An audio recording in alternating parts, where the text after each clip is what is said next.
Assalamualaikum warahmatullahi wabarakatuh. Halo guys, perkenalkan nama saya Umar Maulana Putra. Saya pada hari ini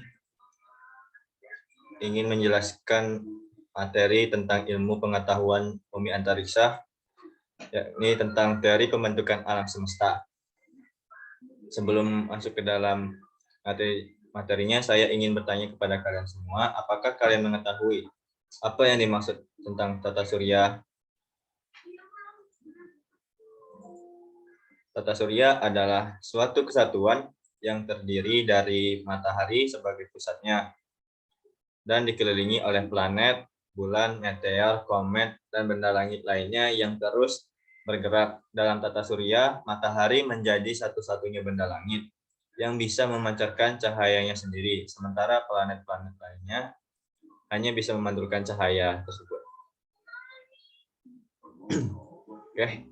Teori pembentukan tata surya. Teori pembentukan tata surya menjelaskan bagaimana matahari, planet, dan satelit terbentuk dan dapat bekerja secara teratur dalam sistem. Teori-teori ini dikemukakan oleh para ahli melalui hasil dari berbagai penelitian, pengamatan, dan eksperimen. Hal tersebut dilakukan untuk menemukan teori pembentukan tata surya yang logis. Ada beberapa teori pembentukan tata surya yang banyak dikenal dan diakui. Di antaranya ialah teori nebula, teori awan debu, teori planetesimal, teori ledakan dahsyat, teori pasang surut, teori bintang kembar, dan teori orbit planet. Baiklah, untuk kalian semua saya akan memulai penjelasan materinya dari teori nebula. Baiklah, teori nebula ialah teori yang mempunyai dua pendapat, yakni dari seorang penemu yang bernama Immanuel Kant dan teman yang kedua yaitu Pierre-Simon de Laplace. Keduanya berpendapat kalau tata surya berasal dari kabut gas panas. Baiklah, saya akan mulai dari teori nebula Immanuel Kant. Menurut Immanuel Kant, tata surya terbentuk dari kabut gas bersuhu panas yang berotasi lambat. Saat berotasi lambat, massa jenis kabut semakin tinggi dan membentuk inti di berbagai tempat. Inti panas yang berada di tengah bersuhu paling panas dan berpijar, kemudian berubah menjadi matahari. Sementara inti di tepinya mendingin lalu menjadi planet. Dan yang kedua, teori dari nebula Pierre-Simon de Laplace. Menurut Pierre-Simon de Laplace, tata surya berasal dari kabut gas yang bersuhu panas dan berotasi cepat. Terus, sebagian materi bola gas tersebut terlempar. Gas yang terlempar kemudian menjadi dingin dan berubah menjadi planet, sedangkan bola gas yang di awal masih berpijar lalu berubah menjadi matahari. Teori pembentukan tata surya nebula dari Pierre-Simon de Laplace bisa dianalogikan seperti gangsing, yang dimana ketika gangsing itu berputar maka akan semakin cepat dan terus meningkat. Karena terus meningkat, jika dilihat gangsing ini akan membentuk seperti piringan. Hal ini serupa dengan apa yang terjadi dengan kabut gas panas saat berotasi dan membentuk tata surya. Baiklah, saya akan melanjutkan ke teori kedua, yakni teori awan debu. Menurut Carl von Weizsäcker G. P. Kuiper, tata surya berasal dari gumpalan awan panas dan debu, yakni hidrogen dan helium. Tata surya terbentuk bersama adanya gumpalan awan dan debu yang berputar dan terjadi pemadatan. Akibatnya terbentuk piringan, cakram yang tebal di pusat dan tipis di pinggirannya. Bagian pusat kemudian membentuk matahari dan pinggirannya membentuk protoplanet.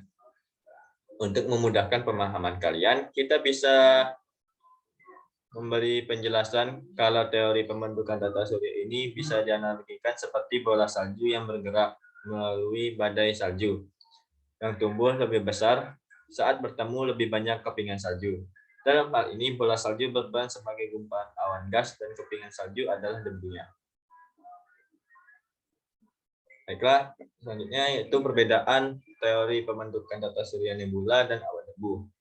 Kalau kita perhatikan dari gambar yang ada di sampingnya, teori nebula dan awan debu mempunyai kemiripan, yaitu tata surya terjadi karena adanya rotasi. Nah, di mana letak perbedaannya? Teori nebula Kern menyatakan kabut gas berotasi lambat yang menyebabkan terbentuknya inti. Pada teori nebula Laplace, kabut gas berotasi dengan cepat sehingga materi terlempar keluar. Sementara menurut teori awan debu, terdapat awan yang kemudian menarik debu ke dalam saat rotasi pemadatan. Hal itu mengakibatkan adanya cakram tebal berada di pusat dan tipis di tepinya.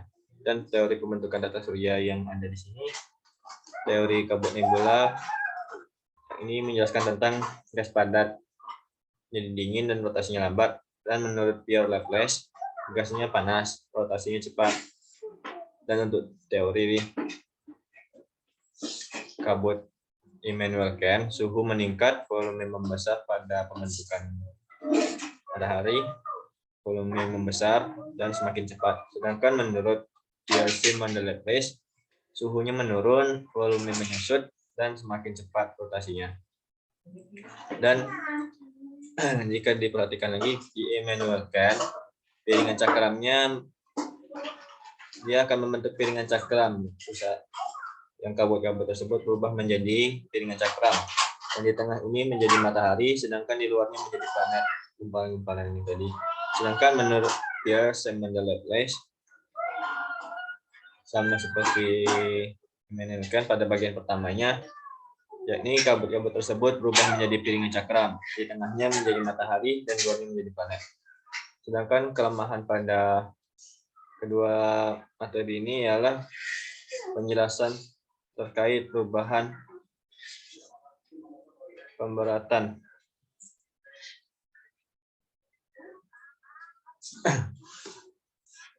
Teori planetesimal. Teori planetesimal dikemukakan sama Thomas C. Chamberlain dan Forrest R.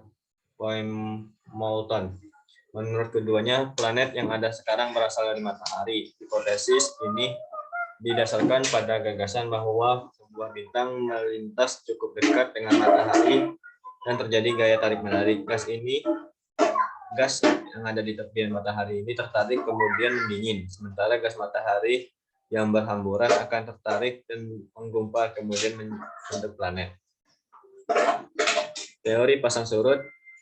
Teori ini dikemukakan oleh Sir James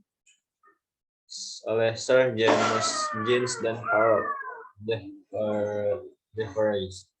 Berpendapat kalau tata surya terbentuk akibat bintang lain yang lewat dekat matahari. Ketika melintas, gaya tarik-menarik yang menyebabkan massa matahari tertarik. Bintang lain kemudian menjauh sementara massa yang tertarik terus berputar dan mendingin. Kemudian terbentuklah planet. Oh ya, teori pembentukan tata surya ini memang hampir mirip dengan teori planetesimal ya. Bedanya teori pasang surut ini tidak dibentuk oleh planetesimal. Teori ini menyatakan bahwa ketika sebuah bintang sangat dekat dengan matahari, maka akan terjadi tarik-menarik antar gravitasi yang menyedot filamen gas tersebut dan membentuk seperti cerutu panjang. Filamen ini membesar di tengah dan menyusut di kedua ujungnya. Pada filamen inilah yang kemudian membentuk planet seperti yang ada di gambar ini. Bisa dilihat bintang dan matahari. Yang di tengahnya ini adalah antar gravitasi mereka yang saling mengenai sama lain sehingga membentuk planet. Lanjut ke teori bintang kembar. Teori bintang kembar ialah teori bintang kembar disampaikan oleh R. Lillerton. Ia berpendapat kalau tata surya berasal dari satu bintang yang meledak. Awalnya terdapat dua bintang kembar, kemudian bintang lain mendekati salah satu bintang kembar, dan kemudian terjadi tabrakan. Material bintang berhamburan dan menjadi planet setelah pendinginan, sementara bintang lainnya menjadi matahari. Yang keenam ialah teori orbit planet. Dalam teorinya, Johannes Kepler lebih menjelaskan tentang adanya 3 hukum gerak planet. 3 hukum ini memberikan gambaran dasar-dasar gerak planet, termasuk bentuk orbit planet yang mengitari matahari, kecepatan gerak planet, dan hubungan antara jarak sebuah planet dari matahari dan waktu yang dibutuhkan untuk menyelesaikan satu putaran. Seperti yang ada di gambar ini.